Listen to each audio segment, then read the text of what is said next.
Assalamualaikum, halo semuanya. Kami dari kelompok 1B dari kelas manajemen audit B dengan dosen pengampu Ibu Alia Widianti. Nah, dalam video ini kita sedang menuju salah satu outlet donat yang ada di Lampung, yaitu Humble Donuts, dalam rangka memenuhi tugas proyek dari mata kuliah manajemen audit, yaitu seputar audit strategi pemasaran. Halo semua, kita lagi di Humble Donuts nih. Yuk ikutin keseruan kita, let's go! Humble Donuts adalah salah satu outlet donat di Lampung. Saat ini sudah memiliki 2 cabang, Wai Halim dan Korpri. Nah, saat ini kita sedang berada di outlet Wai Halim. Humble Donuts sendiri sudah terkenal banget loh di Lampung. Customer-nya mulai dari beragam kalangan masyarakat. Gimana ya bisa kayak gitu? Yang pasti punya strategi marketing sendiri. Penasaran? Mari kita cari tahu. Halo semuanya, hari ini kita lagi di Humble Donuts nih. Siapa sih yang gak tahu Humble Donuts? Pasti udah pada tahu semuanya kan. Jadi hari ini kita udah sama Mbak siapa Mbak? Mbak Dina, boleh nggak nih perkenalan dulu biar teman-teman semua pada tahu nih. Itu sebenarnya perkenalkan, saya Dina, saya adalah owner dari Humble Donut. Yang mana Humble Donut ini yang ada di Bandung. Oke, kita langsung masuk aja ke pertanyaannya Mbak ya. Kira-kira kapan sih Humble Donuts ini didirikan? Sebenarnya Humble Donut ini berdiri itu di tahun 2020 sampai sekarang. Nah, namun di tahun 2020 itu kita masih bisnis open untuk PO. Nah, di tahun 2023 ini kita awalnya masih open PO selama 2 bulan, namun untuk outletnya itu baru berdiri di tahun 2023 gitu sampai sekarang. Berarti kurang lebih udah 10 tahun ya Kak ya?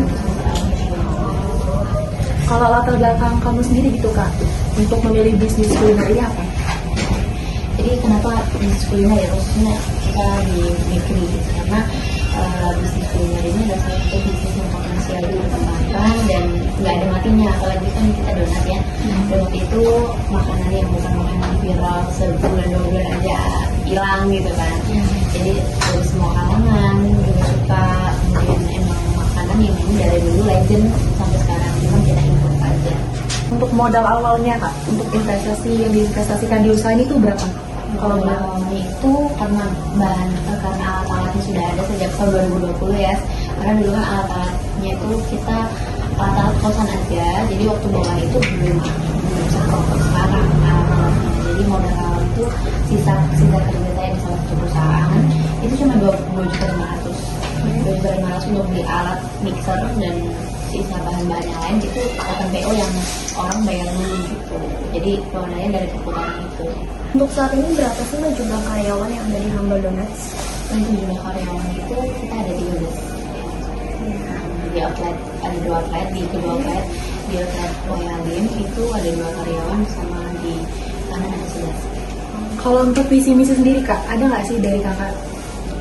Untuk visi dari Alhamdulillah ini sendiri, kita itu pengen buat produk yang memang jadi pionir di Lampung gitu. Yang di Lampung itu belum ada, walaupun donat sekarang banyak ya, tapi yang menjadi pionir itu yang membedakan dari yang donat yang lain adalah kita ingin menciptakan produk yang beda tapi harganya affordable dan tentunya tidak menghilangkan dari ciri khas donat itu sendiri. Kalau di Humble Donuts ini sendiri produk apa aja sih yang dihasilkan? Boleh nggak ceritain untuk produk apa aja yang viral atau misalnya populer gitu? Ada produk yang kita memang basically dari donat ya. Kita waktu itu kan sampai sekarang dulu kita belum ada daging, jadi kita belum ada minuman gitu. Tapi untuk makanan kita beberapa menu yang dulunya cuma 15 menu sekarang udah 25%. Dan ada juga karena dulu itu kita masih bingung nih recycle donat-donat yang kan kita sistem made by order, pasti ada aja kadang ya alhamdulillah sekarang habis terus, tapi kadang ada donat yang nggak habis atau donat yang reject gitu, donat yang kalau juicy biasanya kita recycle dengan harga berbagai kayak gitu. Itu salah satu produk baru kita yang dibuat dari karena umur simpannya lebih lama dan nggak ada waste jadinya. Kita buat gitu. Kak ini kan tadi Kakak bilang ini 2020 ya berdirinya, tapi ini 2023 baru ada outletnya. Nah dari tahun ke tahun apa sih Kak perkembangan dari usaha Kakak sendiri? Sebenarnya kalau jujur kalau berkembang enggak. Sebenarnya jujur dari 2020 sampai 2023 itu jalan di tempat aja. Karena kan enggak fokus gitu. Nah, kita sempat vakum lah setahun gitu, kurang lebih setahun sampai hampir 2 tahun. Skripsi, sibuk skripsian sama tetap kerja gitu. Jadi nggak fokus di satu bisnis. Dan setelah kita selesai fokus, baru kita mulai strategi gimana. Bagaimana sih Kak strategi pemasaran yang ada yang diterapkan oleh Humble ini sendiri? Oke, kalau untuk strategi pemasaran kita tentunya yang pertama adalah 98% online ya.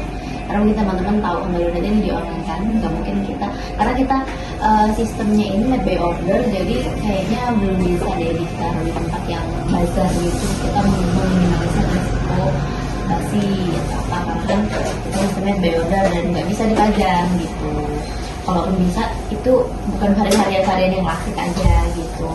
Nah, untuk selain online juga kita kolaborasi dengan beberapa influencer, TikTok, Instagram gitu. Kemudian kita juga menerapkan sistem branding, soft selling, hard selling, yang mana ketika kita branding itu, apalagi khususnya ya untuk dari Humble sendiri, itu kita soft selling itu kita lebih menceritakan bagaimana sih produk ini bisa jadi, misal produk varian strawberry shortcake misalnya kemarin baru bikin kita brandingnya, itu kita menceritakan bahwa strawberry shortcake ini tuh beda loh dari donat yang lain, dan dia itu dibuatnya benar-benar homemade semua, mulai dari fillingnya, mulai dari toppingnya itu juga sama.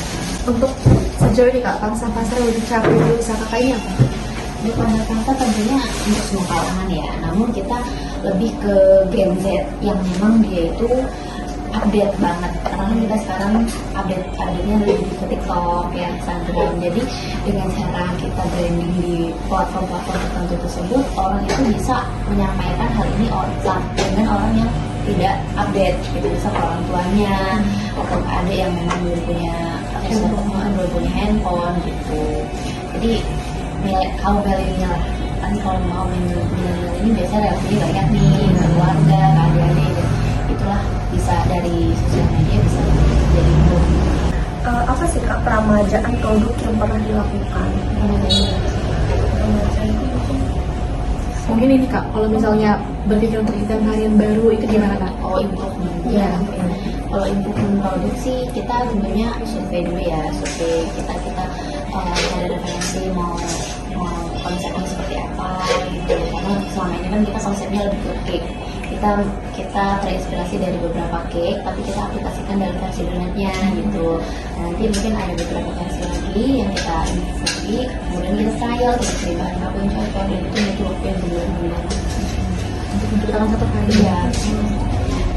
ada nggak sih Kak prestasi dan penghargaan yang pernah diraih dari Humble ini sendiri? Kalau untuk prestasi, karena masih baru banget ya buat outlet, kemarin dapat prestasi dari kampus saya. Kebetulan saya itu adalah alumni dan inspirasi untuk menjadi produk kuliner bisnis di Rotterdam. Tantangan sih Kak yang dihadapi dari selama perjalanan usahanya.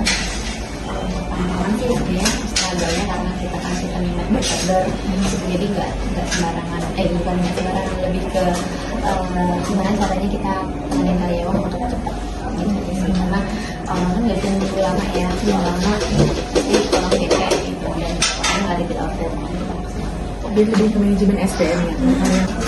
Paling kecamatan atau kedepannya mau paling kecamatan Kalau sekarang udah ada cabangnya, kita ada cabangnya di Kapri, di Jalur 2 Kapri, di daerah Sukarakis, itu yang arah jalur tol. Itu yang insya Allah sih, kalau misalnya Allah mengizinkan lagi kasih amanah, misalnya kita bisa buka cabang 3 atau 4 dan di tempat yang gitu. Khususnya mungkin kita pengen banget buka di area di Basan, di Unila, Poltekkes gitu kan. Karena di sana saya sebagai konsumen gitu, kalau misalnya pulang kampung, karena saya kampungnya di dalam rumah, jadi ketika pulang ke kampung tengah kayak nggak ada tempat oleh-oleh ya, gitu. Situ pun harus beli. Untuk prospek ke depannya Kak, untuk Humble sejauh ini gimana Kak? Prospek ke depannya? Kedepannya kita ingin SDM yang ada, kemudian produk nggak hanya donat, mungkin kita bisa bikin kafe, bisa untuk nongkrong, tapi dessertnya adalah donat gitu kan. Di Lampung belum ada nih kayaknya, baru brand kita. kalau boleh kita tahu nih Kak berapa omset perusahaannya di setahun terakhir? kalau ngomongin after kayaknya nggak mau spill nih. Iya. Jadi kita mungkin rata-rata dari produksi sehari itu bisa 500.000. Nah, kita mungkin bisa kalikan aja lah bulan, kemudian kita Untuk yang terakhir nih Kak, ada nggak sih langkah yang diambil Harvest Donuts gitu untuk menghadapi tantangan di pasar sesama apa sih mungkin rival atau pesaing tantangannya ya tentunya kita tetap membuat inovasi baru dan kita tetap membuat visi misi kita itu berbeda dari yang lain. Satunya adalah kita harus jam, kemudian di order yang mana di tempat itu belum ada. Oke guys, mungkin jadi cukup wawancara kita sama Mbak Nina. Terima kasih.